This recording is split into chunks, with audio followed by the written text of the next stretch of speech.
Good evening. It is 5:31 and we're going to call the meeting to order. Remind you to turn your cell phones to silent or vibrate, and then let's stand and do the Pledge of Allegiance. I pledge allegiance to the flag of the United States of America and to the republic for which it stands, one nation, under God, indivisible, with liberty and justice for all. Chris, would you take the roll, please? Councilmember Stevens. Councilmember Myers. Here. Councilmember Berg. Here. Councilmember Dalby. Here. Councilmember Rowe. Here. Mayor Lazio. Here. Items on the consent agenda. Minutes from regular meeting number 31 on October 20th, 2020, and special meeting number 32 on October 27th, 2020 as presented. Acknowledge September financial statement and payment of bills as submitted by the Finance Department. Proclamation of November 28th, 2020 as Small Business Saturday. Approve the appointment of Keely Johnson to the position of clerk in the Building Code Enforcement Department, formerly Health and Inspections, effective November 19th, 2020. Civil Service Commission eligibility list for October 28th, 2020, Water Pollution Control Facility operator entrance and police officer entrance. Cigarette permit application for Emmanuel Hookah Bar at 107 North Market Street. Beer and/or liquor applications for Mexico Lindo at 530 West 2nd Street. Stop and Go drive-through and deli at 516 South Madison. All applications pending final inspections. Is there a motion? Move the consent agenda as presented. Second. Thank you. Councilmember Myers. Yes. Councilmember Berg. Yes. Councilmember Dalby. Yes. Councilmember Rowe. Yes.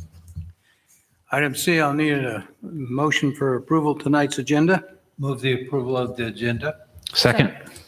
Thank you. Councilmember Myers. Yes. Councilmember Berg. Yes. Councilmember Dalby. Yes. Councilmember Rowe. Yes. Okay, item D in our agenda is to have administrator's report, so I'll turn it over to Phil and let you introduce. All right, thank you, Mayor. I am pleased to introduce Attorney Christine Stone. She's from the firm Allers & Cooney, and she'll be the primary or the principal attorney for the city from the firm Allers & Cooney. And then she, I'm assuming, will mention a couple others that may be on hand as well. And so with that, I'll turn it over to Attorney Stone. Good evening. Thank you. Good evening. So as Phil said, my name's Christine Stone. I'm a shareholder at the Allers & Cooney Law Firm in Des Moines. I've been with Allers for the last 3.5 years, practicing primarily in the municipal law area. Prior to joining the firm, I was the in-house city attorney for the city of Bettendorf for 4 years, and I was with the city of Ames as an assistant city attorney prior to that. So I've been practicing municipal law for 11 years now. I'm an Iowa State graduate, a Drake Law School graduate. I'm originally from the Burlington, Iowa area.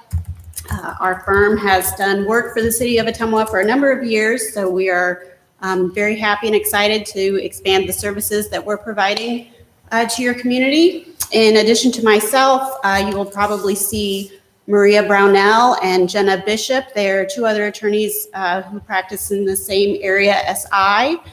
So they may appear for meetings from time to time, but we're always available and look forward to working with all of you. So thank you very much. Well, it's nice to have you on board, and we'll look forward to having you review some of our city policies and documents, and it'll be good to have some fresh eyes on those. Okay, thank you. Thank you. Item E in our agenda, we always give citizens a chance for input and comments on either the agenda items and later in the meeting on any item of city business. I see no one that's stepping to the microphone, so we'll move on to item F.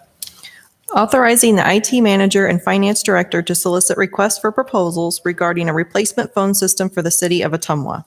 Recommendation: approve, authorize the IT manager and finance director to proceed with issuing RFPs related to a replacement phone system for the city of Ottumwa. Is there a motion? So The moved. recommendation as presented. Second. Give that to Bob and Mark.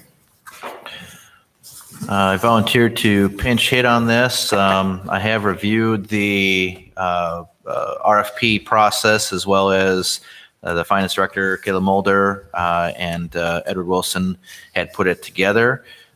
So in the staff summary there, just to highlight real quick, it says we currently are utilizing a Centrix phone system managed by CenturyLink. The Centrix technology dates back to the 1960s and lacks many features of a modern phone system. For example, if you called and wanted to leave a message with me, I do not have a message. Well, I guess Katie King would be my message taker, or other staff that pick up the calls. So call forwarding, caller ID, some of those things are not available currently. We're recommending the issuance of the attached request for proposals. We'd like to release that this week, and then the goal would be to hopefully have people submit on that and have something ready for council around the beginning of the year, January 5th. If there are any questions, I could try to answer those. Oh, it is a budgeted item. It was approved as part of a 2018 CIP request. So assuming that it comes within the numbers that we're looking at, we should be okay in that regard. Quick question. Yeah. Are we going to be looking primarily at a voice over IP system, or are we going to be looking at more of a traditional wired system? I believe that the VoIP was one of the things that we are looking at for that.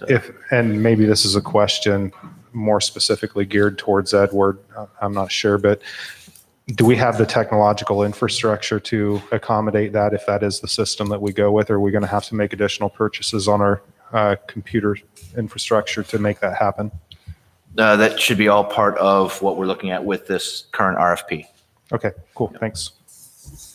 I did read that RFP from cover to cover, and I'm glad to see that it's a very thorough, well done, covers most of the things that come up routinely in phone replacement. So it's long overdue. I'm glad to see we're going to have a unified system throughout the city.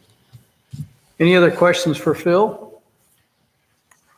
Okay, hearing none, take the roll. Councilmember Myers? Yes. Councilmember Berg? Yes. Councilmember Dalby? Yes. Councilmember Rowe? Yes.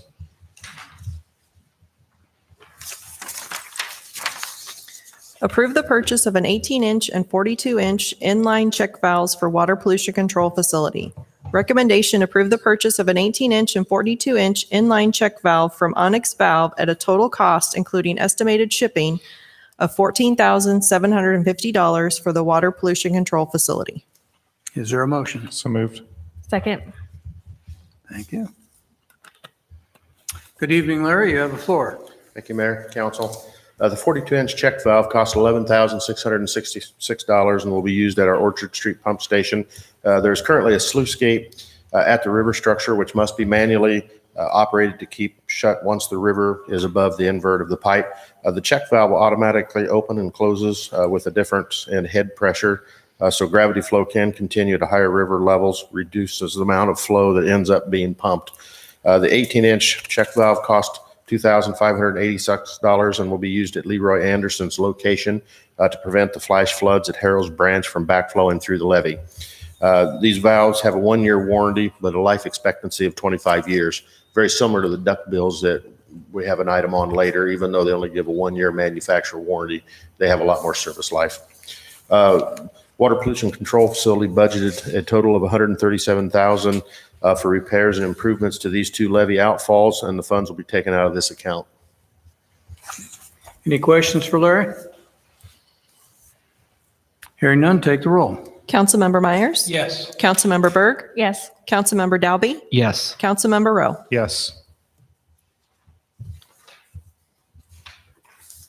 Approve the retubing of number 2 digester heat exchanger for water pollution control facility. Recommendation: approve the retubing of 63 tubes on the number 2 digester heat exchanger from Capital City Boiler for a cost of $8,778 for the water pollution control facility. Is there a motion?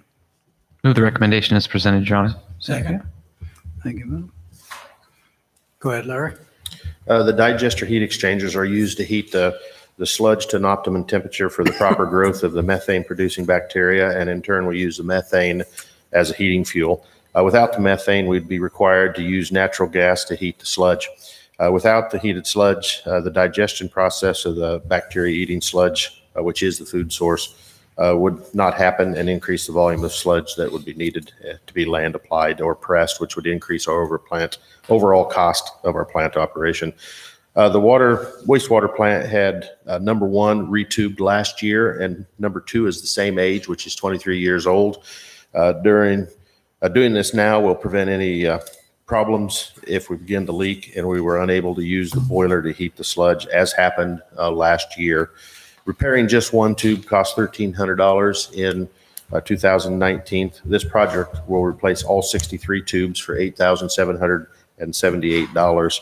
We budgeted $8,500 for this item at the prices a year ago, and the price for steel has increased. We're going to take this from Fund 627, which we budgeted $122,485 in that account. Any questions for Larry? Does that make sense? When we had a breakdown and we looked at replacing just a single tube out of 63, it was going to cost $1,300. And when we got in and you've already taken it out of service and considering their age, we're just going to do it in one shot, and that way we're operational. Good plan. Okay, if no questions, take the roll. Councilmember Myers? Yes. Councilmember Berg? Yes. Councilmember Dalby? Yes. Councilmember Rowe? Yes. Resolution number 234, 2020, authorizing the mayor to execute Iowa DOT pre-construction agreement number 2021-9-51 for the bridge deck overlay on East Main Street over US Highway 34. Recommendation, pass and adopt resolution number 234, 2020. Move the recommendation as presented, Your Honor. Second. Thank you. Okay, go ahead, Larry. This is the IDOT pre-construction agreement. It does authorize IDOT to design, let, inspect, construct a bridge deck overlay on East Main Street over US Highway 34. That's a quarter mile east of the west junction of 34 and 63 in Ottumwa. US Highway 34 traffic will be maintained during construction. East Main will be temporarily closed during construction.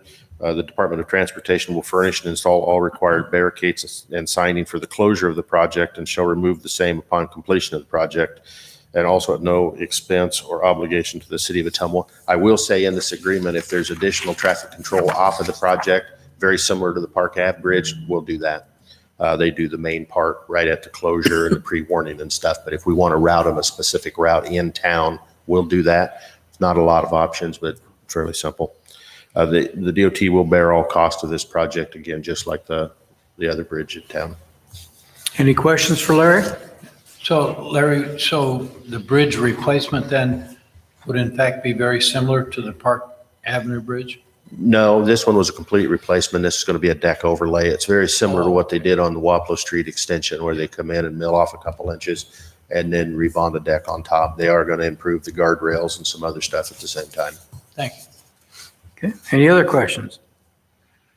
Okay, hearing none, take the roll. Councilmember Myers? Yes. Councilmember Berg? Yes. Councilmember Dalby? Yes. Councilmember Rowe? Yes.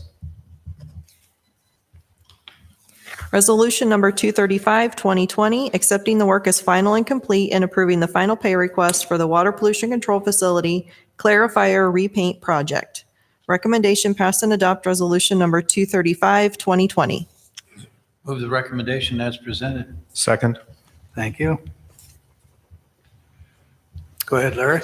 This project consists of recoating the bridge and the structure for both the north and south final clarifiers at the Water Pollution Control Facility.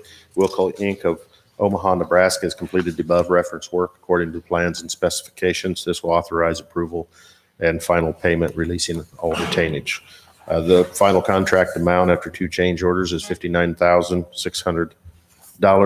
We did have $60,000 that we'd originally earmarked, I guess, from out of the fund balance for this project. Any questions? Hearing none, take the roll. Councilmember Myers? Yes. Councilmember Berg? Yes. Councilmember Dalby? Yes. Councilmember Rowe? Yes. Resolution number 236, 2020, accepting the work as final and complete and approving the final pay request for the Water Pollution Control Facility Primary Clarifier Valve Replacement Project. Recommendation, pass and adopt resolution number 236, 2020. Is there a motion? Move the recommendation as presented, Your Honor. Second. Thank you. Go ahead, Larry. The project consists of replacing the drain valves on the primary clarifiers at the Water Pollution Control Facility. The valves were installed in 1971. They were buried approximately 18 feet deep and in a 11-foot wide space between the primary clarifier tanks and the maintenance shop. They were below the foundations of both structures and are overlaid by a sidewalk air supply line, 30-inch influent pipe, and the scum pit drain lines. Winger Contracting of Ottumwa, Iowa has completed the above reference work according to the plans and specifications, and this will authorize approval and final payment and release of all retainage. Any questions for Larry? Hearing none, take the roll. Councilmember Myers, Yes. Councilmember Berg, Yes. Councilmember Dalby, Yes. Councilmember Rowe. Yes. Resolution number 237, 2020, approve the purchase of 30 Duckbill check valves for the Water Pollution Control Facility effluent diffuser from Dorner Company of Sussex, Wisconsin, for a total price of $28,220. Recommendation, pass and adopt resolution number 237, 2020. Is there a motion? So moved. Second. Thank you. Okay, go ahead, Larry. The effluent diffuser consists of a 30-inch diameter manifold with 36-inch diffuser ports spread out over 175-foot length. Spreading the effluent over a wider area in the river decreases the concentration of the residual ammonium nitrate in the immediate vicinity of the outfall, protecting the fish and other animals in the river. The duckbills on the diffuser today are the original ones installed when the diffuser was built in 1995. The valves are in constant use and have reached the end of their useful life. They no longer spread the effluent flow evenly across the river and the diffuser. You might remember during our permitting process, we had to go through quite an exercise with our permitting agency, and we were able to get in our permit kind of a dual stage. About 100 feet was effectively in use with the river study and effluent study that we did. This should, and we're going to have to do some additional dredging and some work on the outer end, get us back to the 175, which opens up our permit for more discharge in the future and part of the expansion and stuff we've been working on for years. Once the new duckbills arrive, a contract will be let to install them. These valves have a 1-year warranty, and again, we expect them to last 20 to 25 years based on the previous ones. Funding will be from Water Pollution Control's Maintenance and Repair Fund. Because the diffuser is shared by JBS, they have agreed to pay 1/3 of the maintenance and repair cost. So if the total cost is $28,220 for the purchase, JBS will contribute $9,106.67. That makes the city's share $18,813. So that's a good move. Any questions for Larry? Larry, so those valves or whatever you call them, diffuser, should they be checked yearly then, even though they last quite a while, or are they? They're hard to check. We are required now in the permit to do a dye study and a visual. We're supposed to do a visual every month. It's fairly hard to see the flow. You can see it right now with the river low. So there's a lot of different things that come in. What is your plant actually discharging at the time you're looking for them? And then again, what's the river flow? As soon as you get 4 or 5 feet of flow in the river, you can't see the discharge. You can with the dye. If you put enough in, you can see it visually. When we do an actual study, you actually use a meter that measures the dye itself and its concentration. It gets into a complex process of where you measure from your diffuser line at 100 feet to 2,000 feet. There's several different things that come in when we actually do a full-blown study. Thank you. I have one quick question. Go ahead. Is that something that we're going to want to try to get done yet this year, or is that going to be something for the springtime after the freeze? Ideally, if we had them, we'd want to start right now with the river as low as I've seen it and the flow down. From a manufacturing point, I don't know exactly how long that will take. More than likely, it's going to be spring then. Most likely. Okay. You can do it down to probably 45. You wouldn't do it with ice in the river. You just run your expense up as it gets colder. Okay, thanks. Any other questions? Hearing none, take the roll. Councilmember Myers, Yes. Councilmember Berg, Yes. Councilmember Dalby, Yes. Councilmember Rowe. Yes. Ordinance number 3177, 2020, changing the name of the Health Department to the Building and Code Enforcement Department by amending the municipal code of the city of Ottumwa, Iowa, by amending sections 2-80, 7-8, 13-3, 15-4, 20-5, 22.5-62, 24.5-3, 24.5-10, and 36-8 as set forth hereafter. Recommendation passed the first consideration of ordinance number 3177, 2020. Is there a motion? Move the recommendation as presented. Second? Okay. Zach, city planner, you have the floor. Thank you, Mayor. Thank you, council. One thing I want to mention real quick also is I think the recommendation says to waive the second and third readings, or do we do that? We'll do that separately. Okay, sorry. Just wanted to make sure we didn't skip something. So I've mentioned, I think before, that one of the goals for this fall and winter is to undertake a pretty big review of how we do things with code enforcement, derelict housing, and our building inspections program. And one thing that's always been on the table for that is renaming the department, especially for the clerks, but really for everybody. It's been a challenge since we don't do or any kind of environmental health, food inspections anymore, that word health is still in the department name. We get calls from people who, or is this where you get flu shots, that sort of thing. And it's gotten even more confusing for folks as they pay more attention to public health in the last few months. And we do have a grant opportunity for uniforms for the inspectors, which is something that is also part of that plan. And so we wanted to proceed with this part first to make sure that the council's okay with the name change so that the logos on the uniforms match. We do think that this name change is appropriate for the work that they do. And we think it'll help with kind of rebranding and putting forward that we're going to be a better, more responsive, more open, better at education code enforcement program, and that we're going to, get a little more serious about what we do. I think that's all I have for that. Any questions for Zach? Okay, so motion's been made and seconded to do the first consideration of the ordinance. Take the roll. Councilmember Myers? Yes. Councilmember Berg? Yes. Councilmember Dalby? Yes. Councilmember Rowe? Yes.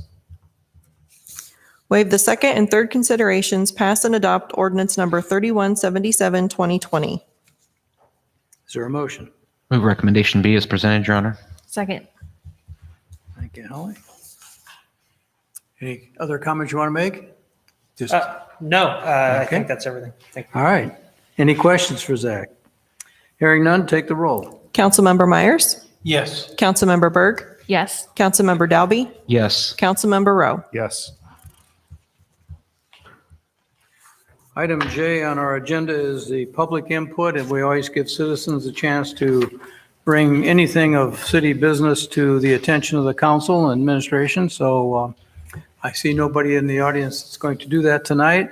So we'll move to item K, which is petitions and communications. First of all, I'll ask the council, are there any comments council members want to make about any item of city business? Vote tonight. Thank you. That was on my list too. Vote tonight. And then secondly, I think it goes without saying, we had a great celebration a week ago, last Thursday, with the visit from Jane Armstrong and Tom Salisbury of the Small Business Administration. They presented the city with the Small Business Award of the Year, and that was quite an honor.